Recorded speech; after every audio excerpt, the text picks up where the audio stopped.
Hello everyone and welcome back to the Matt and Jade show. Today we're tackling some of the biggest misconceptions we hear and see from clients every day about equity release.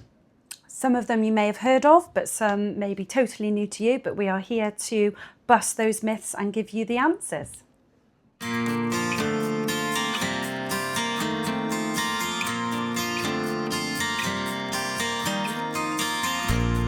Okay, so one of the big myths we often hear is I'll lose my home by taking out equity release, which is actually not true. For most equity release plans, particularly if you're taking out a lifetime mortgage, you retain full beneficial ownership of the property, so you're allowed to stay there and live there until you pass away and move into long-term care, and any debt and associated accrued interest to do with the mortgage will be redeemed out of the proceeds of sale when that happens. Next we have my children won't receive anything, which again is not true. Loan to values with the lifetime mortgage plans are relatively low, and there are actually some plans which will enable you to protect part of your property for your children. So best to speak to a financial advisor. So the next myth we often hear is that equity release is only for people in financial trouble.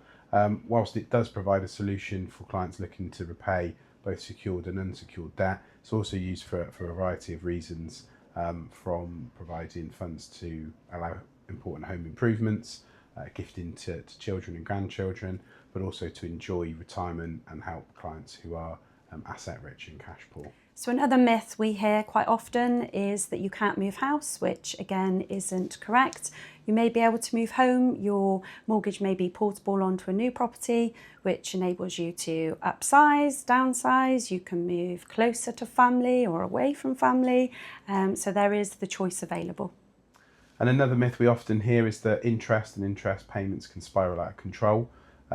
Whilst it's really important to understand the implications of compound interest and how interest does build up on the initial amount borrowed over time, most of the new plans allow you to service interest monthly via direct debit or standing order payments, which allows you to manage how that interest builds up over a period of time.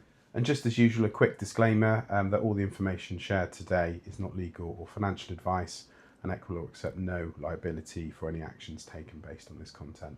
And as usual, for more information, feel free to visit our website at equilor.uk.com. Equity release isn't a one-size-fits-all, so it's best to gather as much information as you can, and hopefully you found some more information today. It's also important to not let some of the myths you might hear guide big decisions. As we mentioned previously, it's really important to speak to financial advisors and legal experts. They're always happy to help and help you get that good quality information to make the best quality decisions you can. Thank you so much for listening. Next week we have equity release and inheritance, so can I leave something behind? So we shall see you then. Bye. Bye-bye.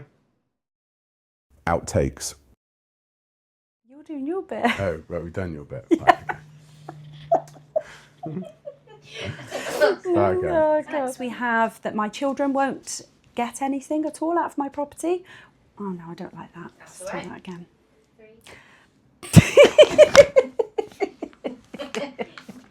Let me do my bit again, because I didn't like my bit then.